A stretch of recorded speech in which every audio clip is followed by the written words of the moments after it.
Hi everybody, I'm kind of doing a little series of videos. A lot of them inspired by where people have got in touch with me asking me questions. And also because I had the will to do them, which is the topic of this very subject today. The will is very important in our development. We have to have the will to do this work. Will is what is needed in all magical, occult, esoteric, spiritual development. We must have the will to do it, the will to go forward. It's not just handed to us on a plate. So sometimes little snippets are, but not the whole thing. We must have the will to continue doing the work, the will to want to do it, the desire, the wish, as Gurdjieff would say. You know, some of you might have come from a magical path. You know, I've looked into the magical path myself. The will is very important to have developed to be able to get what you need or do what you need to develop what you need. You know, the will, I'd say the greatest book that I'd ever read on developing the will was probably Aleister Crowley's book Magic. And I know many people are poo-poo. Crowley, how dare you even mention his name? But his book on will, he understood how it worked. You know, he knew that he had to develop his will to get what he wanted and do what he wanted. And coming back to the Gurdjieff path, I'm going to say that we need to develop our will if we want to do the work. And as a little aside, as many of you probably know, Crowley did go and see Mr. Gurdjieff. I don't know the full story. There's lots of different versions of what happened when Crowley and Gurdjieff met. I personally think Crowley heard that Gurdjieff was a hypnotist that could help people with their addictions, and he probably went there to have help with his heroin addiction, which he had because he had asthma. And in those days, that's what the doctors prescribed for. If you had asthma, you were given heroin. And then, of course, you get addicted to it. Anyway, aside from that, obviously, Crowley did not have the will to kick his habits. But maybe he couldn't because he suffered asthma throughout his life and he was still taking heroin up until the day he died, but usually to help him with his asthma attack and not for a quick fix. Anyway, the will. So the will needs to be developed. We need to have the will to develop the will. I always quite like that William Blake signed some of his pictures, will.I.am Blake. William, will I am. And I know there's that famous rapper that uses that now as well, but I noticed it first with William Blake many years ago, and I thought, how fantastic. So even Blake, William, the great poet and artist visionary, William Blake, knew he had to develop his will. So what does Gurdjieff have to say about it? Well, I'm going to actually start with an Ouspensky quote from In Search for the Miraculous. Will cannot, actually it's from Views from the Real World, so sorry, totally screwed up already. Views from the Real World, page 58, so this is Gurdjieff. Will cannot evolve involuntarily, does not do it by itself. We have to work at it. We must want to do it, as I've been saying in the beginning of this show. Doesn't do it by itself. That's the main message of this show.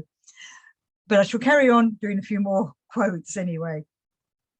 So I'll continue with Views from the Real World because I've got that open at the moment. Right. Will is a sign of a being of a very high order of existence compared with the being of an ordinary man. Only men who are in possession of such a being can do. All other men are merely automata. And we're trying not to be mechanical. We want to be doing the work and being real. Life is real only then when I am, said Gurdjieff. So to get to that, we need to develop the will to do the work and to be aware of ourselves. We have to have the will to do all the exercises, the will to self-observe, the will to self-remember, the will, blah, blah, blah, blah, blah. The will to talk. So I lost the will to talk then. Otherwise you're just a mechanical robot going around living in mechanical ways. We don't want to be doing that. We want to be alive. So there's a little question and answer session in Views from the Real World, and this question was put to Gurdjieff: how can we change ourselves and use all our forces? And Gurdjieff replied, the chief cause of our weakness is our inability to apply our will to all three of our centres simultaneously. It's difficult to get all them three harmonised to work together. So some clever clogs aren't. Then says the question, can we apply our will to any of them? Gurdjieff says, certainly, sometimes we do. Sometimes we may be able to control one of them for a moment with very extraordinary results. Just to have a little glimpse of that awakening, that little glimpse of our will doing that thing just for a moment in one of our centres maybe. Oh, you know, if we could get it in all three centres, you'll be enlightened. So we're all trying to develop our will. If I saw Gurdjieff in real life, if I could speak to him, I would probably, actually, would I ask him questions about the will? I know I just need to will to do it and put more effort in, really, which is probably what you'd say, more effort. So carrying on with Views from the Real World. Genuinely speaking, a child's education must be based on the principle that everything must come from his own will. Nothing should be given in a ready-made form. If something is told to a child directly, he is being educated mechanically and later manifests himself equally mechanically. You know, it'd be, as I was saying earlier, it'd be nice to be given everything on a plate, but then we're not developing our will to do it. We're being told what to do. When we want to will to do, we want to, you know, it's like the free will that the divine source has given us in this life. That's why God doesn't interfere with anything, because we've been given free will to decide whether we want to do it or not. And hopefully you're watching these shows because you want to do it. You want to develop your will. You're using your free will to do what you want to do. We're not using our free will when we're mechanical and just going along. We're just following the, you know, the processes of the dark forces. But we want to go along with the light, and to be that, to do that, to be part of the light, we need to develop our will. It's like our will lights the light within us. And Gurdjieff goes on to say, the combination of habitual postures, intellectual, emotional, and moving, is stronger than the will. And isn't it easier just to go back to sleep most of the time? Isn't it easier just to do our mechanical ways of living? Putting that effort in, it's like, you know, you're getting the reward at the end of it. But it's, you know, that's that old saying of, you know, the journey is just as important as the destination. Doing this kind of work should be joyful and fun, and at the same time aware that it's difficult, but making the most of it. We want to do it. You know, we don't want to do things we dislike. And if you're struggling and hating doing what you're doing, then maybe this isn't the work for you. If you're annoyed with yourself because you're not putting in enough effort, that's a different thing. But you've got to get that will working. Make that will go round like a wheel. Will the will. And I was talking about magic at the beginning. Gurdjieff goes on, psychic power, its quality depends on a man's thinking centre and the material it contains. What is called will and other similar things are a function of this power. If a man has common sense and sound logic, any action may change his opinion and his will. You know, sensibly, if we're using our logic and common sense, we know we need to be doing this work because it's for the benefit of ourselves and the universe and his divine source. We're not using our logic when we're making excuses to not do it. That's our mechanicalness coming in, and one of our eyes is being lazy.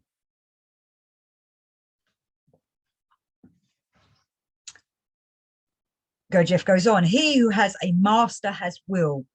Any ordinary man is ruled now by the mind, now by the feeling, now by the body. Real free will can only be when one eye always directs, when man has a master for his team. And it is, isn't it? Sometimes our mind's telling us what to do. Sometimes our emotions are telling us what to do. Sometimes it's our body going, I'm really tired, I don't want to do anything. And I've talked before about all the different eyes that we have within us. You know, your work eye, your home life eye, version of you for when you're with your friends, all these different eyes. we need to gather them all up and let Deputy Steward come out, who gathers them all together and says, come on now, we need to do this work. And as we start working on ourselves properly, then the real I comes out, comes through the essence. But that's having to master them. That's having to master and use our will to make them the other eyes. All, you know, we're not getting rid of them, dismissing them. We're just getting them under control. And Gurdjieff says, an unbiased attitude is the basis of inner freedom, the first step towards free will.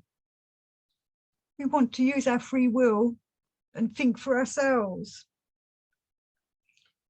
I'm going to do some all and everything, which I know many of you, sometimes I get emails saying, oh, it's such a heavy book to read. And it is, but sometimes it's nice just to listen to it. You can find a nice audio version that you like, and then either read along with it. You know, that it can be quite a help, but we do have to put the effort in. We need to will ourselves to read. So all and everything, page 1203. Mr. Gurdjieff completely denies the possibility of will being in the common presence of the average man, because the average man hasn't got any will. Otherwise they'd be doing this kind of work. They're just living their life mechanically. Will is a certain combination obtained from the results of certain properties, specially elaborated in themselves by people who can do. We want to do. We want to be people that are doing things. In the presences of average people, what they call will is exclusively only the resultant of desires.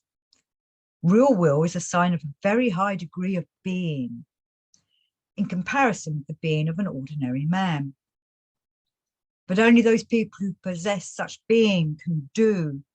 So we need to develop our will so we can do and then be a real person. And he goes on to say a few pages later, in All and Everything, the solution of the question of our inability really to sense the various possible genuine terrors, in particularly that of one's own death, then all contemporary people, ordinary and learned, would set about to prove that what in fact saves people from being able to experience such terrors is just their own will. But if this is admitted, then why does not this same presumed will protect us from all the little fears we experience at every step? Because will comes in different qualities and quantities.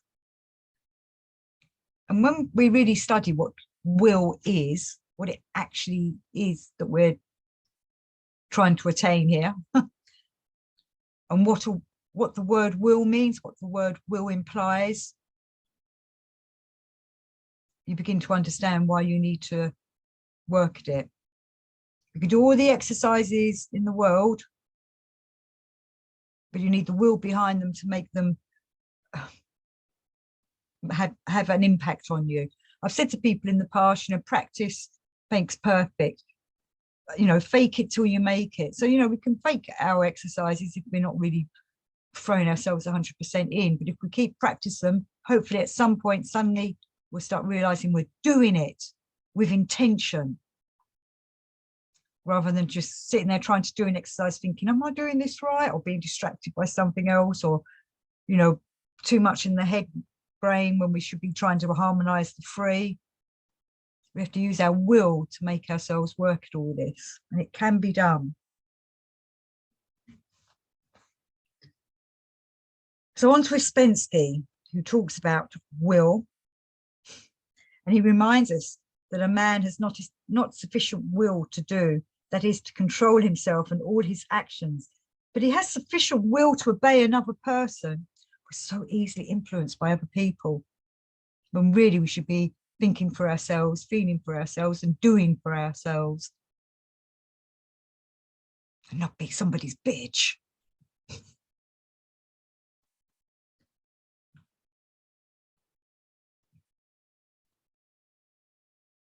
All right, I was going to read this one as well. What happened? This is Ouspensky again, in Search of the Miraculous, page 100.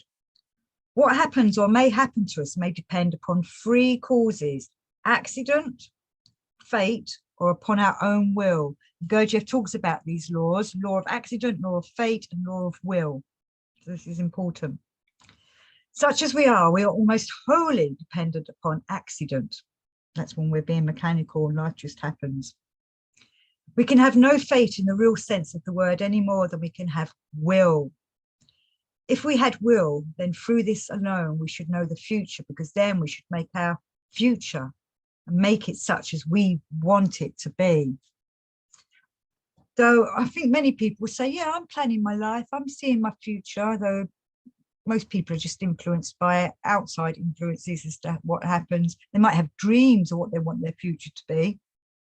But when we're doing this kind of work, hopefully we're developing enough to be able to develop our will. And as I was saying in one of the previous quotes, that develops your psychic abilities, because it's not really psychic. What it is you're just attuning to the universe, because you're working with the universe.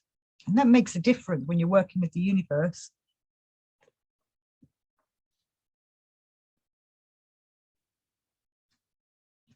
So Ouspensky says, as each of man's functions, thinking, emotional, moving, has its own definite repertory, all of which are in constant interaction, a man can never get out of the charmed cycle of his postures.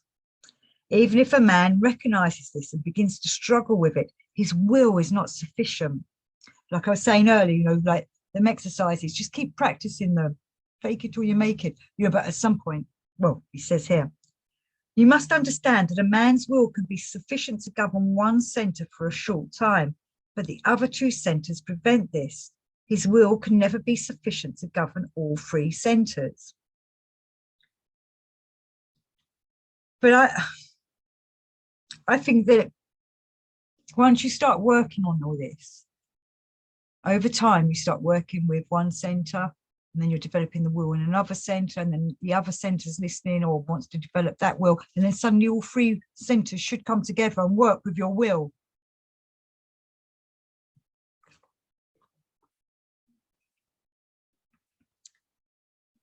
And Ouspensky says, will shows direction. In an ordinary man, will follows a zigzag line or goes in a circle. Will shows the direction of efforts. Effort is our money. We must pay with effort. According to the strength of effort and the time of effort, we obtain results. As I say, no, you just got to keep trying, keep doing it. The efforts that we can do are efforts of self-observation and self-remembering. People think about efforts of doing. That would be lost effort or wrong effort. So no thinking about it, do it.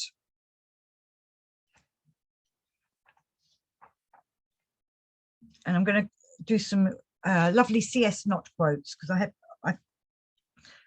I love C.S. Knott. I was doing quotes in a few other shows recently, and I forgot to look at the Knott books. But here's some lovely Knott ones from C.S. Knott.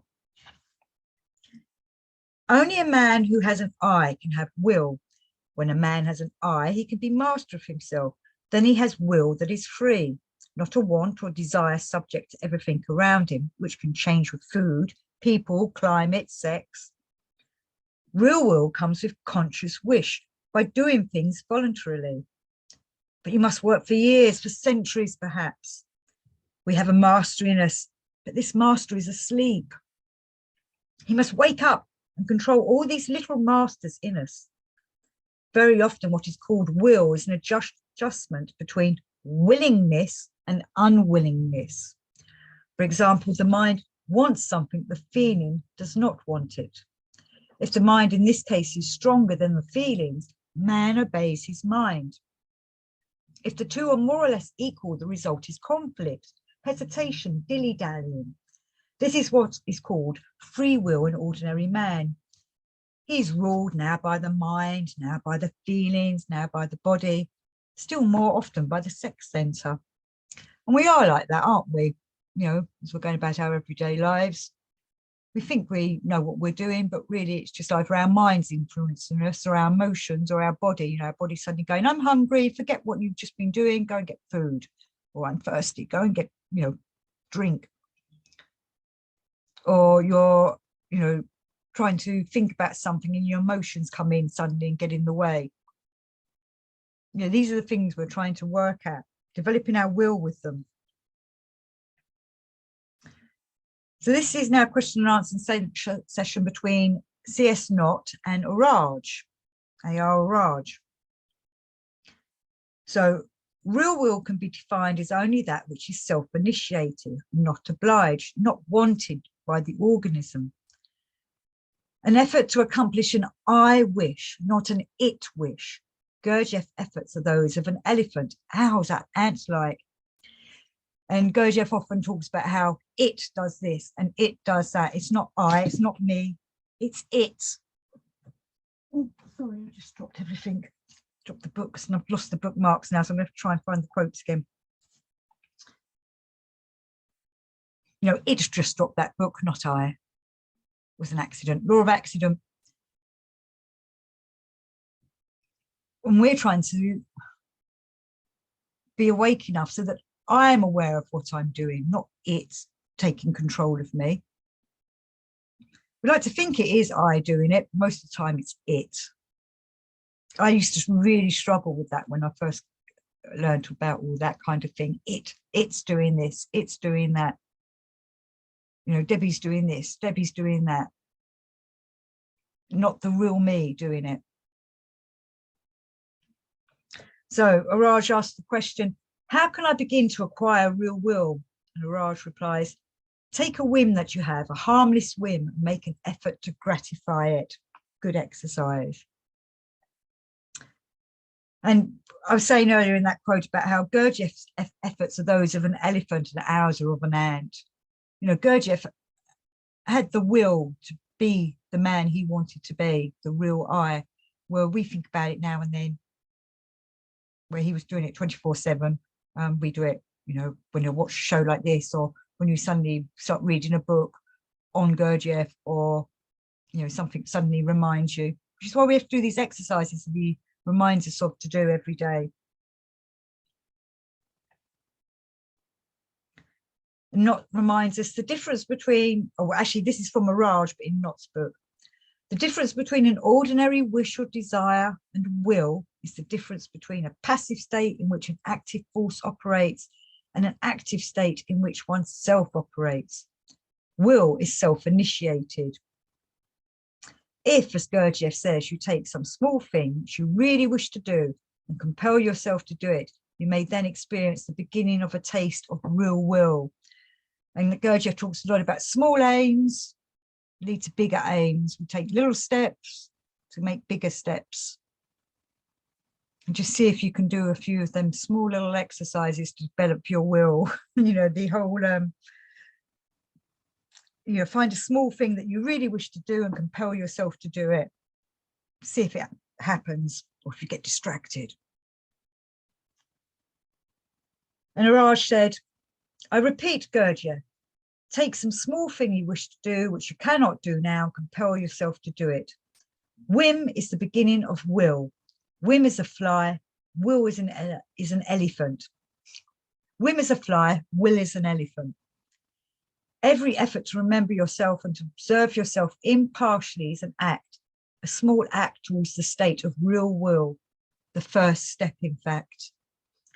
And with that, I lead you to take off and do your first step, and go forward and develop your will. Until next time.